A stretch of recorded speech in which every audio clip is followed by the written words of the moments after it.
Hello, everybody. My name is Geneva of Geneva's Closet. And what is Geneva's Closet? Well, Geneva's Closet is the hottest talk show in the Chicagoland area. I'm just keeping it real, people. Today, I have a really great interview set up for you. Today, in Geneva's Closet, I will have Miss Ashley Thomas. She is a teen mom, an entrepreneur, and motivational speaker. I wanted her here today to share her story and let you know how she overcame certain obstacles that she felt like she needed to in her life to get to where she's at today, which, like I said, is a entrepreneur of a marketing business and a motivational speaker. Now, the interesting thing about this interview is that I previously interviewed Ashley Thomas maybe about a week ago, and her interview was supposed to air Friday, if I'm not mistaken. I think it was November 13th. But Ashley sent me an email a few days after our interview and said, could we redo it? She said that she felt like she wasn't being totally authentic with the things that she was saying. Maybe she was tiptoeing on a few things, worrying about other people's feelings, and she felt like it was her duty to be honest and authentic about the things that was going on in her life. Now, I can truly, absolutely appreciate that, because that's the whole purpose of Geneva's Closet. You're coming into my space, my closet, and getting the information out of your closet and being real with the viewers, because viewers don't want bare minimum information. They want the truth, the real info.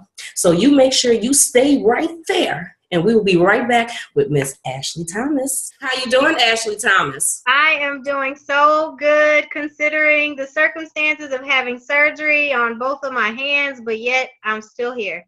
And you're doing good, I hope, still with the bandages? Yes, ma'am. Yes, okay, ma'am. Great.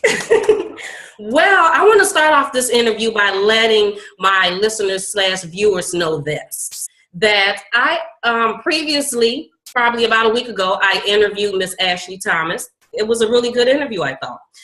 Then Ashley, she emailed me a few days later and said that she wanted to redo the interview. Now, these are not her exact words, but it was a roundabout that she felt like that she wasn't being 100% with the things that she was saying, because she was a little bit worried about how other people would feel if they heard the interview, and she wanted to redo it. And of course I said, girl, yeah, because you know Geneva's Closet is all about getting the information out. So the first thing I want to say to you, Ashley, is why was it important for you to redo this interview?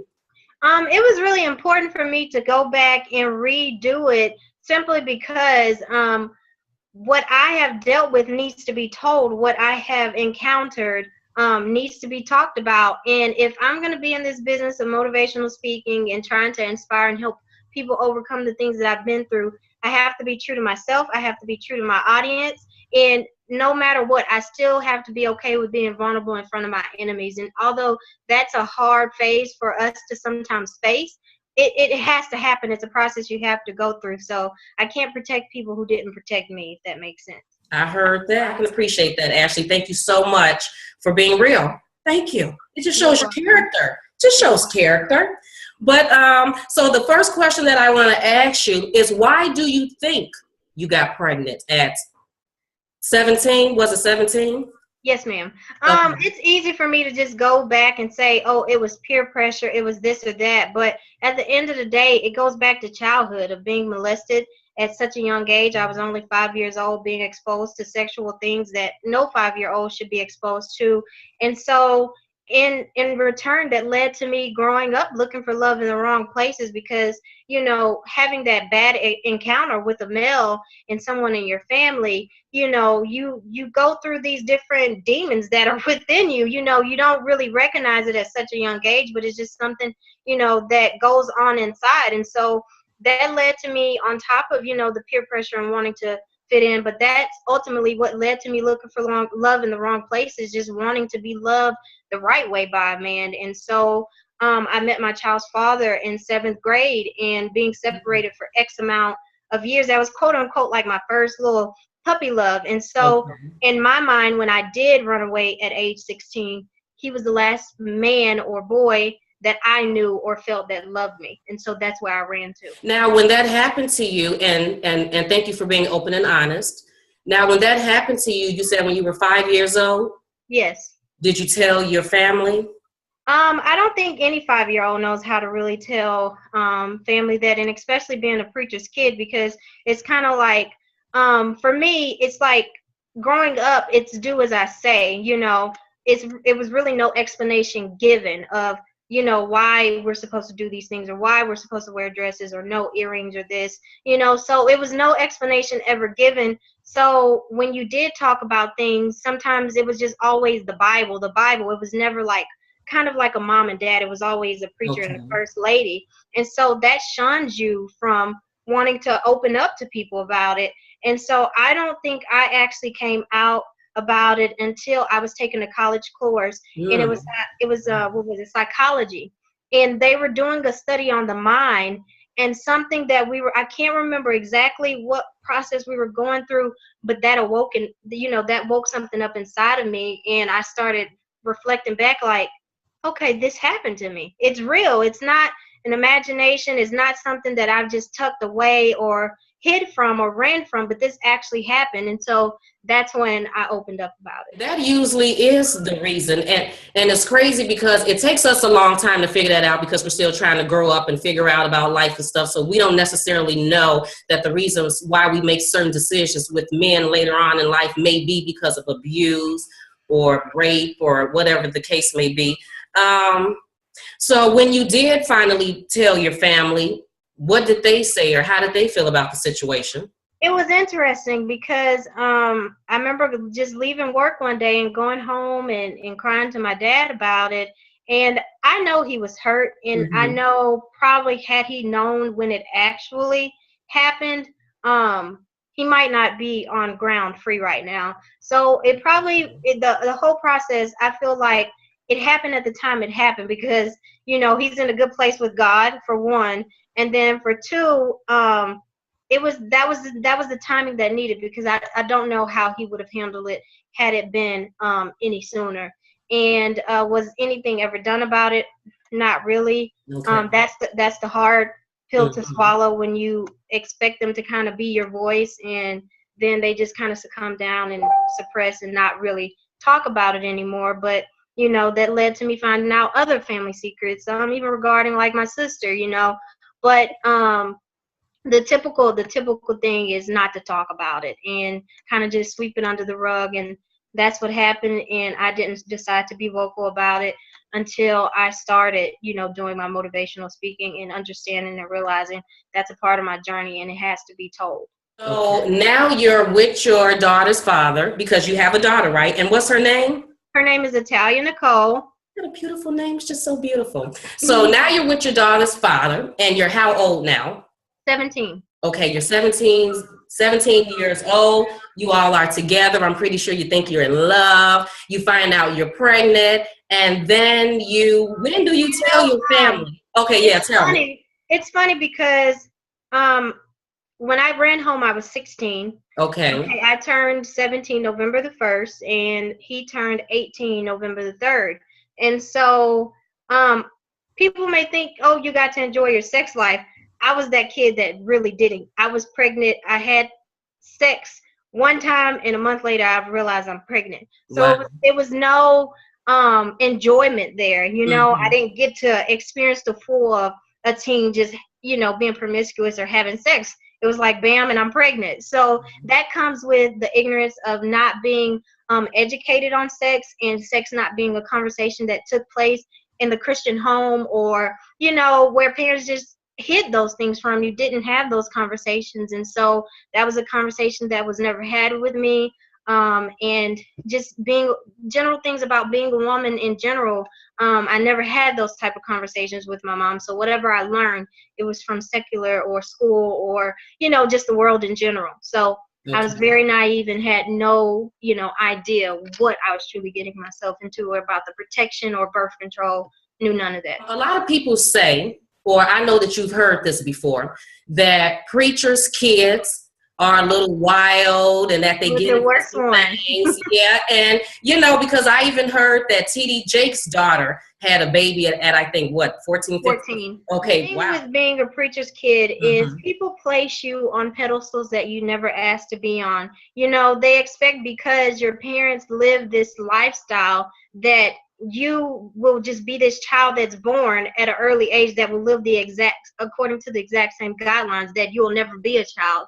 And so I experienced a lot. I mean, like trying to sneak and wear pants to school, and then having, you know, teachers call my parents and say, oh, your daughter's doing this. So these are things that I dealt with, like, you know, because of who my dad was in the community and the stance he had, and the reputation. People expected, no matter what age I was at, they expected me to have and uphold that same standard. But at the same time, I was a child, and a child needs to be in a child place and live like a child and be able to be a child and make, you know, mistakes that will ultimately lead them to grow to a Christian walk with God. But at the same time, you know, when you have the outside looking in and wanting to, you know, prove, oh, you know, your kids are going through this, they're not even listening to what you're preaching, so how can you be a preacher? It's just all these negative feedbacks that take place being a preacher's kid. And so it's not easy, because you always have someone watching you and hoping that you mess up so that they can go back and make fun of who your father or your mother So is. now that you're 28 years old, and I know that your parents did some things that you wasn't too happy about, or you felt like that they could have did differently,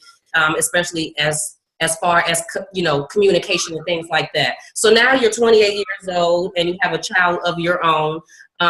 What do you think that they could have done different that probably could have changed the way that you communicated with them, or, you know, the outcome of certain things? Just been more open, being more open with us, just not being afraid to have those conversations with us. And I mean, I feel like, because even my, you know, my sister, she left home at an early age, what, 15, Oh, 16 years wow. old. And Okay.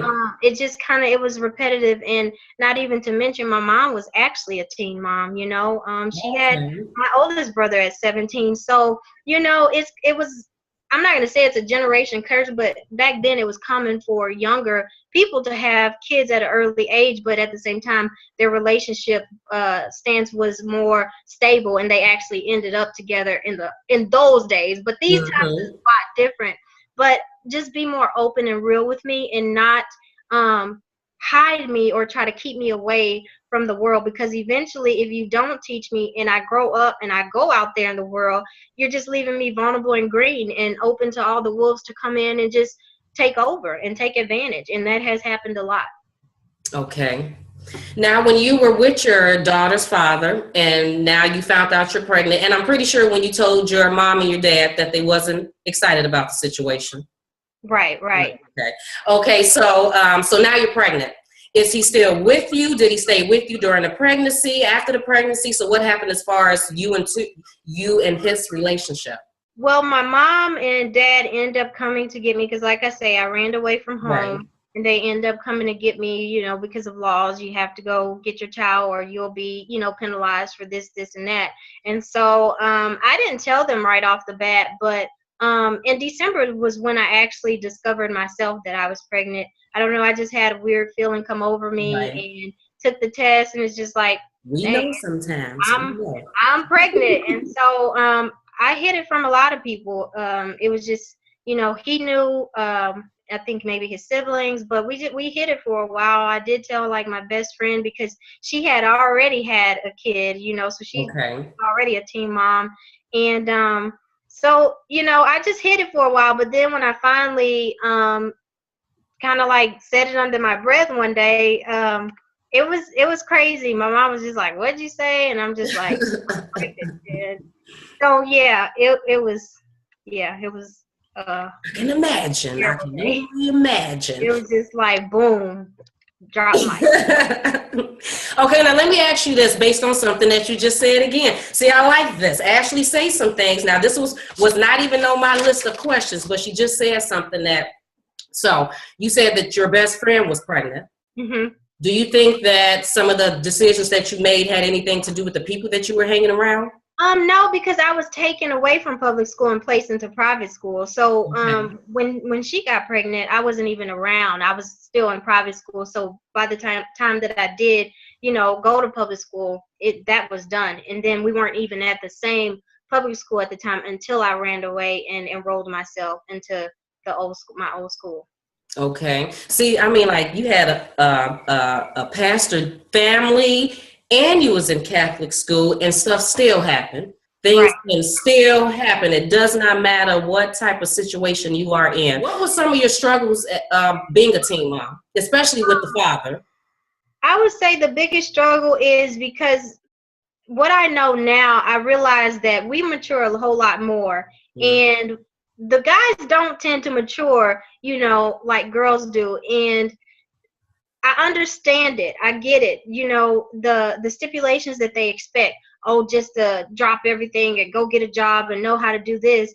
But children are going to be children. I mean, yes, we're 17 and we're considered teenagers, but we're still children. In a sense, we're not adults. We don't know how to go out and just be an adult because all of this is new. And so the hardest thing is listen to the negativity of he's not doing this, he's not doing that. And so that was a big downfall. Okay, now you saying negativity that your parents were saying, things that they Right. were saying against him that was Right. bothering you. Okay. Okay. Now on your own though, so regardless of what they were talking about, you taking care of your daughter, because I'm just going to assume that at some point he wasn't there, that you were Right. being a single mom. So on your own, at some point, did you get irritated with him? I get it that men, boys, don't mature as quickly as girls. Okay, you need a little bit more time. Too stressful for you to get a job and figure this whole thing out. But okay, now it's been about 2-3 years. When are you planning on getting your stuff together?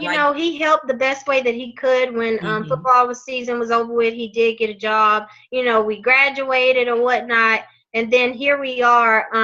We're in college, and it's just a point to where we separated when she was 2. He wasn't. I think because his whole idea of wanting to let football carry him and that be the source of income that would take care of us ultimately. But when that didn't happen, because if you don't have academics and athletic ability combined, schools aren't look at you. I don't care how many letters you receive. So because he had just the athletic ability and no the grades to match it, he didn't get picked Okay. up. And so that was a downfall for him. That was his ticket out, and obviously he didn't receive the ticket out that he wanted. And so that led to him just kind of going through this phase of depression. And so he wasn't very active. He didn't really want to be in school. And so that led to us splitting when she was 2. And so becoming a single mom, it wasn't hard for me because I've witnessed situations to where other moms go through all this chasing the dad and doing all this Mhm. ugly stuff to him. Yes. I just accepted the fact that it is what it is. He wasn't the only one that had her. I had her too. So ultimately, she's going to be my responsibility, and Okay. I'm going to give life hell to give her the best life possible. So he can really truly say that he's very fortunate to not have had the mom that follows him, calls him, bugs him, asks him for anything. If he do it, he do it. But if he don't, it is what it is. I'm not one of those bitter Okay. moms that go out and do all that craziness. So is he involved in your daughter's life now? No. How old is your daughter now? She's 10. Okay. Do she ask about him? We went through the phase where she asked about him, but at this point, because I've never spoke anything negative regarding him or talked to Okay. her bad about him, whatever opinion she formed, I wanted her to form it on her own. And so when he did reach out a few years later, she was able to exchange cell phone number. He have hers, she have his. And so now she can see, okay, he's not responding to my text, or he's not texting me or calling me. So she can form her own opinion of what the relationship would look like. See, now you're a whole nother type of woman. You're Right. a special whole nother type of woman, because I can honestly say, Ashley, that is not me. Like, I seriously get irritated and bothered by things. But the fact that you was like, look, this is my child. Because I remember my mom saying to me, Geneva, I know that y'all made this child together, but you brought that baby home from the hospital. And she said it all the time. I mean, she really did. But women get mad and bitter when fathers are not there to do the things that they're supposed to do. And you know, it's interesting that you said that, because I actually went and spoke to my teen moms today. And so speaking to them, I just asked them like some of their biggest fears and some of their, you know, things. How did they lose trust or start to gain trust issues? And it all resolves back to the children's father being absent, or breaking those promises, or saying they'll be there and they're not there. And so then at that point, we have to dissect a little bit deeper and go back to what was their childhood like. Because sometimes we duplicate or replicate what we saw. And if we didn't have the best example, if our father was absent or he was abusive, sometimes the son end up being the exact same way. Or if they witness their father disappointing them, not coming to pick them up, that tends to be embedded in them, and that's what comes out. So I just I learned one thing from Tony Robbins: if you're gonna talk the bad stuff about people, appreciate them for the good things. And so I try to teach my teen moms, you know, when I'm out there, no matter how much you hate them, no matter how much they made you cry, no matter how much they've hurt you, appreciate them and tell them the good thing. And the one good thing they've done to you is give you the biggest gift of all time, and that's your child.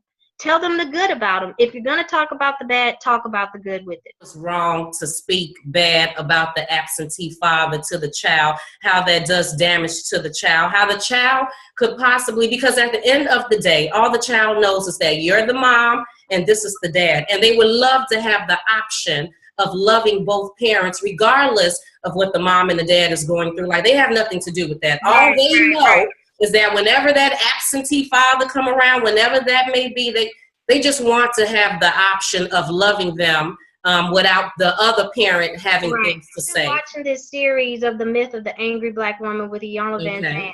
And me too. It goes back to, it's not that we are angry, but it goes back to the people that have hurt us. And the generation that raised me or whatnot, all I look at now is my parents did the best that they could with what they were taught, because their parents kind of came from the slavery era, and all they know is how to discipline their children by beating, whooping, and all of those things. So now you have to be able to handle this generation a little bit different, because all they knew is men couldn't cry, men needed to be strong. You can't be punks. If you cry, you're weak, you know, and all of this. So we've taught our men how to not show emotion. And if they show emotion, we call them weak, we call them this. So they don't know how to be vulnerable. And then they go out into the world not knowing how to love women, not knowing how to show emotion, affection. And all they do is bottle everything up inside, and we send out a bunch of future menaces to society. And so I get it. You know, I get everything that men go through, you know, now that I'm older, and I get what we go through.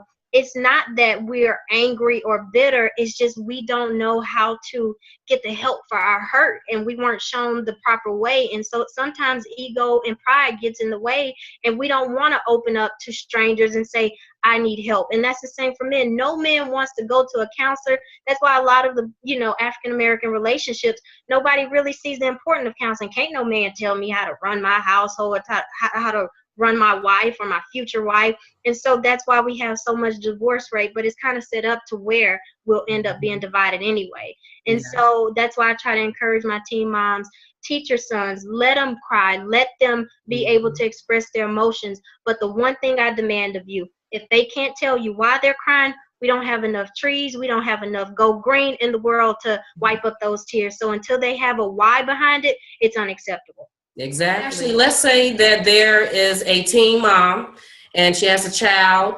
The father said that he was going to come pick the child up, never came. The child is crying and upset. The mother is, of course, pissed. She wants to get on the phone and curse him out. And she's so angry that she want to say some things to the child like, yeah, your father didn't, you know, because the child is asking, why didn't he come? I thought he was coming. What would you tell her to say, or how would you tell her to handle, you know, handle that? As a mother, when our children hurt, we hurt inside. Sometimes we have to get self out of the way and understand the right thing to do is just tell them something may have came up, anything could have happened. Just, we have to think positive, no matter how negative we want to be about the situation. He could have been involved in an accident, or traffic could have held up, or something on the job, anything. But don't make them feel that their father didn't care and wanted to come pick them up. Let them be able to form their own opinion as they grow older, because the more we throw these negative thoughts and feed their mind with this negativity, it's going to corrupt them, and you're going to raise a broken child that grows up into a broken adult, that the child inside of them was never healed. And so therefore you have this outrageous adult, this angry adult, this bitter adult. So just try to be positive and stay positive no matter how hard to get. And then when it's all said and done, you got your child calm. That's when you go in your room and cry and do whatever you need to do, but never show those negative emotions in front of your child. So you have a marketing business. Tell Right. us about the marketing business. Well, when I was going through the phase of wanting to discover really who I am and just step back from life and just really just observe and figure out what it is that I wanted to do, I've always had the mentality like, shoot, when school's out, all the kids are out, I need to be out every single day that the children are out. Yes. And I've always been like that, and it's so funny because I've never changed. And I just came to the point to where I was soul searching, and the marketing company kind of developed. I knew I wanted to do something, and my generation is always on social media. So I just felt like this is something I do all the time anyway. Why not start a company? And so going through the phase of trying to discover a name for my business, I received a text message one day, Proverbs 6:6. Go to the ant, thy sluggard, consider her ways and be wise. And it's referring to a female. And so after researching the ant is really pretty much made up of all females. Once the female mate with the male dies. And so all those colonies of ants that you see. Does he really? I didn't even know that. Right. The movie kind of deceives us. The movie Ants deceives us because you see a lot of male in the movie. But the whole colony and little tribe is females that are running the operation, and they're taking care of the queen. And so anyways, with that being said, I knew that was meant for me because it's also my initials, A-N-T. Okay. So go to the ant, go to Ashley Nicole Thomas, because she's wise. And so that's what I decided to name my company, and that also stands for my initials, but my daughter's initials as well. And so, if she was ever to pick up on it or want to take over it, it would have meaning behind it for her. So just building a foundation on biblical principles was huge for me, and also just setting the example that women will rise. We are rising, and so this will be a company founded on, based on allowing women to come in and just operate. How did you start the marketing business? Do you have any degrees in marketing? Did you have experience in that? Just in case there's some people out there that would like to do that. Actually, I do have a degree, business administration with a minor in marketing. Okay. But at the same time, did I have someone really in my family that started a business? Not really. Just my older brother. He started a couple businesses, but just trying to base it off my knowledge and coming across the book Robert Kiyosaki, Rich Dad Poor Dad, and in the book stating, the biggest investment is investing in yourself. Yeah, I wanted to invest in stock and bonds and all of this because I really like Warren Buffett, and I like following I didn't forgot his name, Microsoft. What's his name? Bill Gates. Bill Gates. I love following all those millionaires and just learning about their stories. And so I didn't have anybody around me to really pour into me and teach me how to go about starting a business. So I just kind of just dove into it, started with my savings account. And then once I got out there, it's just like, how am I going to get business now? I don't even know how to get business. And then, God just kind of fed me a little bit at a time. Once I went open my business account, that person poured something into me. Hey, here's a networking group that might help you. And it just snowballed from there. And here I am now, because I was honestly naive and didn't know anything about networking and going out and mingling with other business owners and, telling them about my business and they sharing their business with me. And then we're exchanging cards and end up doing business together, or them sending someone that may need my services. And so all of that was new to me. I had no idea about it until I was just led to the right people at the right time. And that's ultimately what got me to where I am today. People are scared to jump. People are scared to just go out there and take a chance. And being a teen mom, being a mom period is difficult, but then being a teen mom is just a whole nother thing in itself. A lot of people go out and have babies, but not everybody go and have a baby at as a teen and then decide that they want to be an entrepreneur. And then have absolutely no experience in it, still do the research, go out there and network and do the things that needs to be done to get these things accomplished. What do you think was in you, Ashley? What do you think that thing is that's in you that drives you to get things done, to accomplish Honestly, goals? it goes back to, being at home by myself and having that quality time with my dad. I mean, he really poured a lot of positive things into me. And so I really always consider myself a little bit different because I was his main woman. And when my mom couldn't fly and go to his different, because we had churches not only in Texas but in different parts of the world. And so when my mom couldn't go, I was his right hand girl on the airplane with him flying. So for me, I was taken out of the ghetto. I was exposed to real life things and the world, and able to see things that the average kid my age wouldn't, be able to see on an everyday basis. And so, being exposed to that, it all comes back to having that time with him and him showing me and teaching me things and just listening to the conversations. I was so young and I would always be around adults. So I just picked up on stuff. And then also, my brother, when he went to college, he would come get me on weekends and take me back to his dorm and just pour things into me. And so I have them too to thank because they were really positive forces in my life. Now tell us about the motivational speaking. Like, how did you get into this, Ashley? When you network, normally, typically in a networking environment, you have 30 to 60 seconds to explain something about yourself and, about your business. So that led to me having to tell people I was a teen mom and I wanted to overcome the obstacles that were facing from me. I didn't want to be the statistic. And so here I am trying to start a business as a young Black African American and just trying to make it happen. And so many people were touched and intrigued by my story that, meetings that I met with people, it was supposed to be a business meeting, but it turned into like a life session about, certain things and people crying and like, man, your story's touching me and it's blessing me. And so that just led to people calling and, hey, can you come speak here or can you come speak at this? And it was just something I just did for the fun of it. But then I decided, okay, this is where God is really calling me. This is where he's taking me. Because had he just come down and said, Ashley, I want you to be a motivational speaker at 26, I'd have been like, God, you're crazy. Right. So he had to take me through this business process and connect me to the right people for this part of me to evolve, because I would have never saw myself standing in front of complete strangers sharing my story. And even today actually marks the first day that I ever stepped inside of a school or anything and talked and poured into kids. Facebook memory, thank you for reminding me of this day. I know, we love that Facebook memory because we always forget, but they will remind us. Well, right. Congratulations and happy anniversary. How about that? Thank you. Thank you. So Ashley, where do you speak at? Because I heard you say that you went and you talked to your teen moms today. Now, when you said that, I was like, wait a minute. Teen moms? Okay, so what is this that you got going on?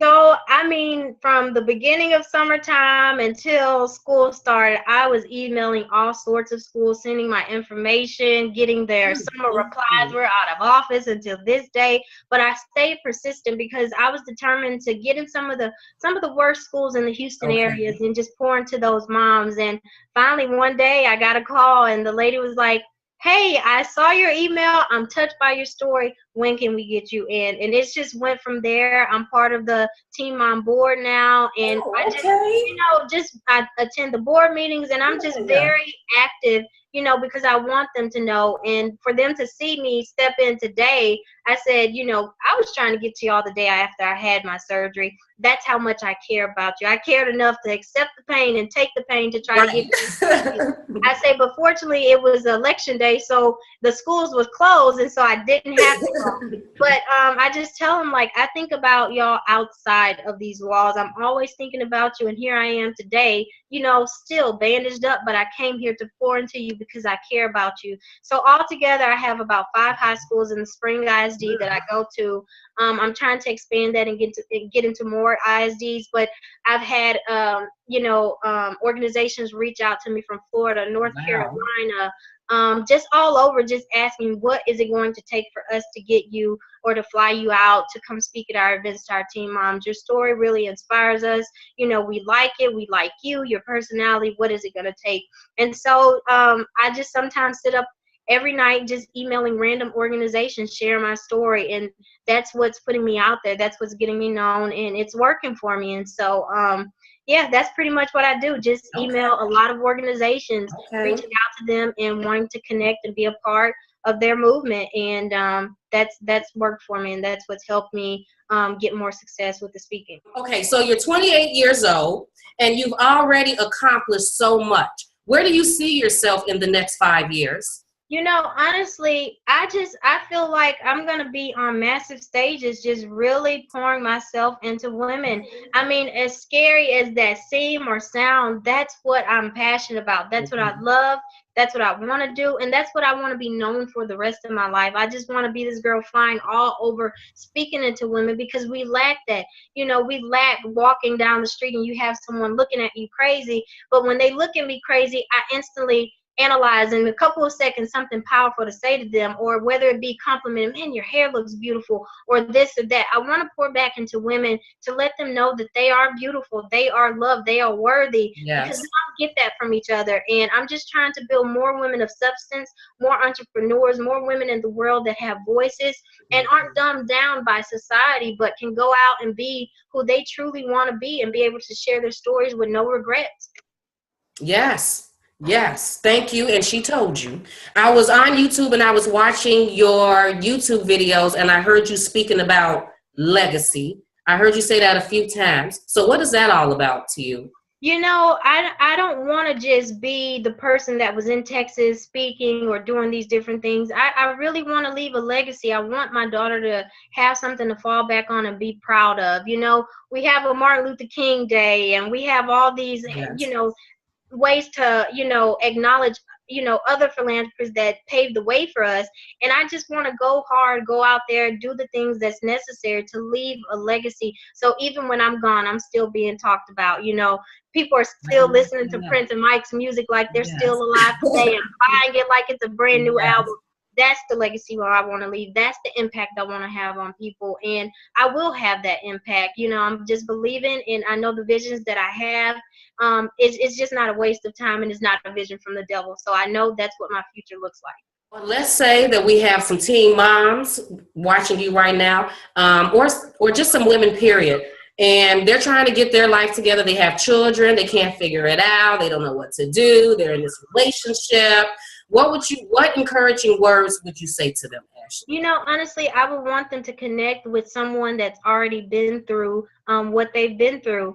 And interesting thing that I filmed on one of my videos is that we are all the cure for someone that's infected with something that we've already dealt with. Yeah. And if we can go out there and just cure a bunch of people with our stories, with our testimonies, then how much greater would the world be? How healed would the world be? And so just connect with someone that's like-minded, you know, and that can uplift you and help you get through the hard hurdles, because it's not easy and it's hard to try to do it on your own. And so when you can have a support system that to connect to, or someone to reach out to, that's the great thing. And even if I'll give you my information. Call me 936-228-9595. If you just need someone to talk to uplift you, you know, to share your problems with, this is a safe haven for you. It won't be on Facebook. You won't have, you know, all these arguments on social media. It's a vulnerable area for you to come and just be open and share, you know, whatever issues you're dealing with, and have someone to just talk with you. Where can everybody find you or contact you at if somebody wants you to come and speak, or if they want to know about your business? The easiest place, because it's so many social media sites, the easiest place is just to connect with me on my website, which is www.ashley-thomas.com. And on there, you'll find all the links to my social medias, my Facebook, my Twitter, my Instagram. And so that'll be the best place to connect with me. Look her up, people. Look her up. First of all, I enjoyed this interview. Thank you again for contacting me and saying, Geneva, we have to redo this because I want to be authentic and real with it. And people, I just want to let you know that some of the things that she said was completely different than what she said the last time. Not that she had lied about anything the last time, but some things she didn't mention. So she was very authentic, and I really do appreciate that, Ashley. Thank you so much for accepting my offer to come and speak in Geneva's Closet and sharing your story. I really do appreciate it. Thank you for having me. I really appreciate it. Sending my love all the way from Texas. Woohoo! Yes. And back at you from Chicago, girl. Back at you. I mean, right. It might have some cold on it because it's a little chilly outside. So I would take yours with the sun. Very bipolar. 1 minute it's cool and we go out in our boots, and then 10 minutes later it's like, oh my gosh, why did I put this fur coat on in these boots? Yes. Yes. This weather is definitely crazy. Enjoy a little bit, but, you know, Texas plays with us a lot. Yes. And Illinois. Again, thank you so much, Ashley. And you enjoy your day. Thank you. Bye. Bye.